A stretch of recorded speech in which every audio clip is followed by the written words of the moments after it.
Sejak saya minum Viostin DS, badan enak digerakkan. Viostin DS, bebas gerak tanpa kaku dan nyeri sendi. Halo pemirsa Intens, sekarang aku lagi di rumah dan kebetulan di belakang mama aku lagi siapin makanan untuk kucing-kucing aku. Yuk kita lihat yuk. Nah pemirsa, ini mama aku. Mama, say hi, Ma. Aku sebenarnya punya kucingnya 5. Ini kebetulan anak-anaknya. Sini kucingnya jenisnya Persia. Oke pemirsa, sekarang aku mau main-main dulu sama kucing-kucing aku. Nanti kita lanjut ngobrol-ngobrol lagi ya. Citra Kirana fokus meniti karir sebagai aktris hingga belum berencana melirik profesi lain di dunia hiburan. Apalagi ia tengah sibuk dihadapkan dengan jadwal syuting kejar tayang. Namun kesibukannya itu tak membuat Citra melupakan hobinya, yaitu merawat kucing-kucing kesayangannya. Tak dipungkiri, terkadang Dara berusia 18 tahun ini pun kerepotan memelihara 5 ekor kucing kesayangannya. Sekarang aku udah selesai main-mainnya. Kita lanjut ngobrol-ngobrol di dalam aja. Yuk. Papa aku juga kayak buka pet shop gitu, jadi suka jual-jual kucing. Jadi kalau misalnya suka ditawar sih emang sering banget. Biasanya kalau misalnya ada waktu, aku selalu bersihin kandang kucing-kucing aku sendiri sih. Tapi kalau misalnya aku lagi syuting, aku minta bantuan sama mama. Tapi emang mama juga udah tua, jadi mama juga selalu minta bantuan sama mbak juga sih. Pernah beberapa waktu yang lalu pemirsa, aku lagi bersihin kandang kucing aku, terus mama kekeh banget pengen bantuin aku. Tapi belum satu kandang kucing nih, udah aku bersihin, mama udah tiba-tiba panggil mbak untuk minta bantuin lagi. Soalnya mama katanya lututnya, pinggang sama bahunya itu ngerasa kaku sama nyeri. Waktu itu mama pernah mengkonsumsi obat penghilang rasa sakit, sama diolesin obat luar. Namun nyeri hilang hanya sementara, terus kambuh lagi, malah makin parah. Aku kan jadi khawatir banget ya. Dan akhirnya setelah konsultasi ke dokter, itu ternyata gejala pengapuran sendi atau radang sendi yang sumber sakitnya itu dari dalam. Jadi harus diatasinya juga dari dalam, bukan dari luar. Terus mama disarankan untuk mengkonsumsi suplemen nutrisi tulang rawan sendi, yaitu Viostin DS. Viostin DS ini dengan kekuatan ganda bekerja dari dalam dengan menutrisi dan memperbaiki tulang rawan sendi yang rusak atau terkikis sehingga sendi terlumasi, lentur dan mudah digerakkan tanpa rasa sakit lagi. Awalnya saya konsumsi suplemen ini 3 kali sehari, pagi, siang, dan malam, masing-masing 1 kaplet. Diminum setelah makan, lalu setelah nyerinya hilang, tetap rutin minum 1 kaplet sehari. Kini mama bebas bergerak tanpa gangguan, kaku dan nyeri lagi. Nah, untuk pencegahan, aku juga minum suplemen ini 1 kali sehari. Dan hebatnya, suplemen ini terbuat dari bahan alami, tanpa penghilang rasa sakit. Jadi aman dikonsumsi dalam jangka panjang. Ingat ya pemirsa, jangan salah pilih produk yang belum terbukti khasiatnya. Jika pegal, kaku dan nyeri sendi, atasin dengan Viostin DS. Bebas gerak tanpa kaku dan nyeri sendi. Sejak saya minum Viostin DS, badan enak digerakkan. Viostin DS, bebas gerak tanpa kaku dan nyeri sendi.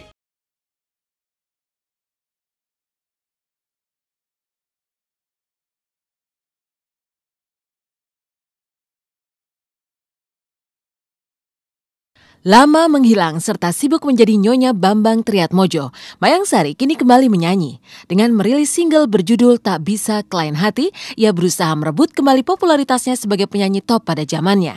Apalagi menurutnya selama ini begitu banyak orang yang merindukan suaranya.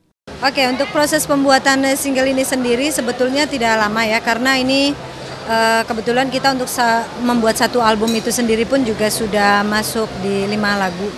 Ini adalah bagian dari yang kita sudah masuk di 5 lagu itu gitu. Jadi 1 lagu ini kurang lebih ini dibuat di awal tahun kemarin, malah di bulan either itu Januari atau enggak Februari gitu. Kenapa tercetus jadi single duluan?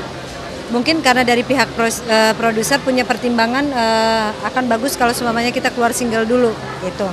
Karena menurut produser saya itu mengatakan sudah terlalu banyak orang yang merindukan suara saya, katanya gitu. Ya mudah-mudahan aja lah gitu, dengan saya punya niat baik untuk kembali bernyanyi. Karena di samping kerinduan saya untuk bernyanyi kembali juga saya ingin mengobati kerinduan orang-orang yang merindukan suara saya gitu. Terus ada satu misi juga yang saya lakukan di sana. Ya insya Allah lah kalau niat baik kan katanya akan berbuah baik juga. Tidak hanya keinginan mengobati kerinduan pencintanya, keberanian Mayang Sari kembali ke pentas musik karena mendapat dukungan anak dan suaminya. Malah mereka adalah orang yang sejak lama ingin melihat Mayang bisa naik panggung. Lalu mengapa ia memilih mendaur ulang lagu lama berjudul Tak Bisa Kelain Hati? Karena memang saya tak bisa kelain hati. Oh.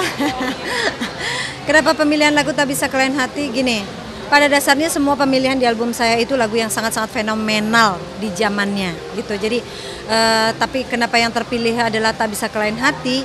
Saya merasa bahwa kok kayaknya lucu ya lagu Tak Bisa Kelain Hati gitu.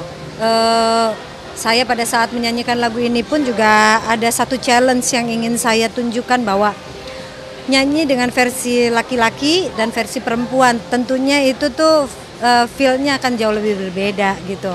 Kalau ditanya seberapa besar dukungan dari suami, keluarga dan semuanya, alhamdulillah sangat membahagiakan untuk saya karena bentuk support yang sangat luar biasa yang saya dapatkan gitu.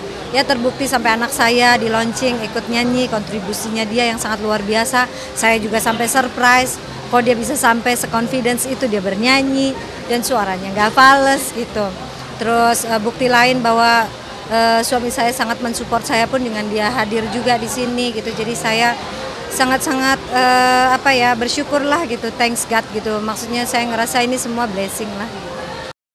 Meski sudah lama meninggalkan panggung musik, Mayang Sari memang masih tetap bintang. Suaranya juga belum berubah, tak ubahnya di masa jaya. Dan berikut ini suasana saat Mayang ditemani putrinya menyanyikan lagu Tak Bisa Kelain Hati dengan ekspresi yang mendalam.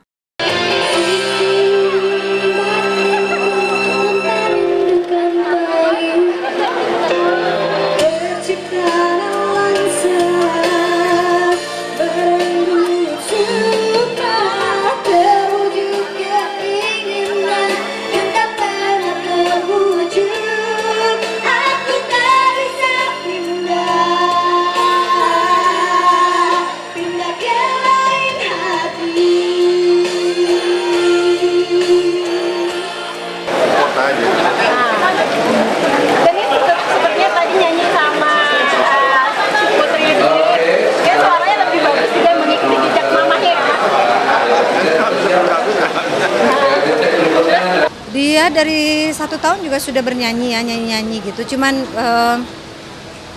saya sih lebih kepada sekarang fokusnya saya dia belajar, dia sekolah gitu. Lebih ke pendidikannya dia dulu deh gitu. Masalah nanti dia besar, saya tahu dia tuh sangat mencintai nyanyi, dia sangat suka dengan dancing, pokoknya dengan hal-hal yang seperti itulah gitu.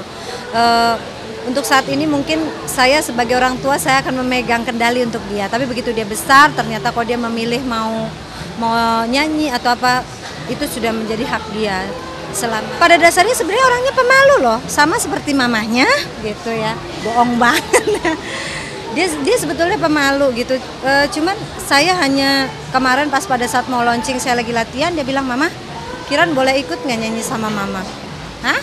Serius kamu? Coba Mama denger dulu kamu nyanyi gitu." Dia nyanyi gitu, saya denger kok, "Oh oke deh, kamu tapi malu nggak nanti kalau semuanya nyanyi?" No, I promise." Dia mau confidence katanya gitu. Oke, dia tanya ke bapaknya juga. Terus kata bapaknya, "Ya asal nyanyi bagus boleh," kata, "tapi kamu harus latihan," kata gitu. Oke gitu, dan dia yang mau. Tapi saya pun juga nggak yang harus latihan, yang harus manggil guru vokal, no sama sekali nggak gitu.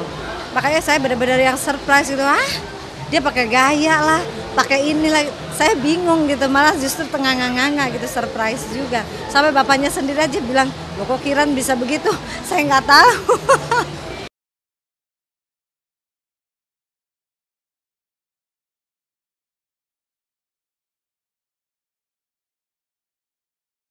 Mayang Sari memang pernah memiliki karir emas sebagai penyanyi sebelum menikah dengan Bambang Triatmojo. Masa-masa itulah yang kini sedang ingin diraih kembali dengan melempar single berjudul Tak Bisa Kelain Hati. Itulah kehidupan baru pasca bertahun-tahun vakum sebagai penyanyi.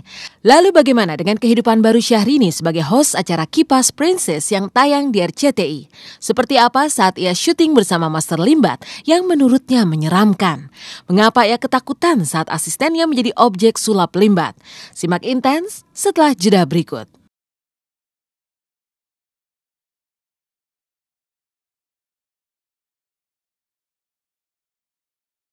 Dan profesi baru yang ikut memberi kehidupan baru dilewati oleh Syahrini setelah menjadi host acara Kipas Princess yang tayang di RCTI. Tapi benarkah ia merasa sangat beruntung karena bisa bertemu dengan orang-orang istimewa dalam banyak bidang? Bagaimanakah serunya ketika Syahrini syuting bersama Master Limbat yang sangat menyeramkan? Benarkah ia sempat diajari bermain sulap? Tapi mengapa ia malah cemas ketika asistennya dijadikan objek sulap oleh Master Limbat?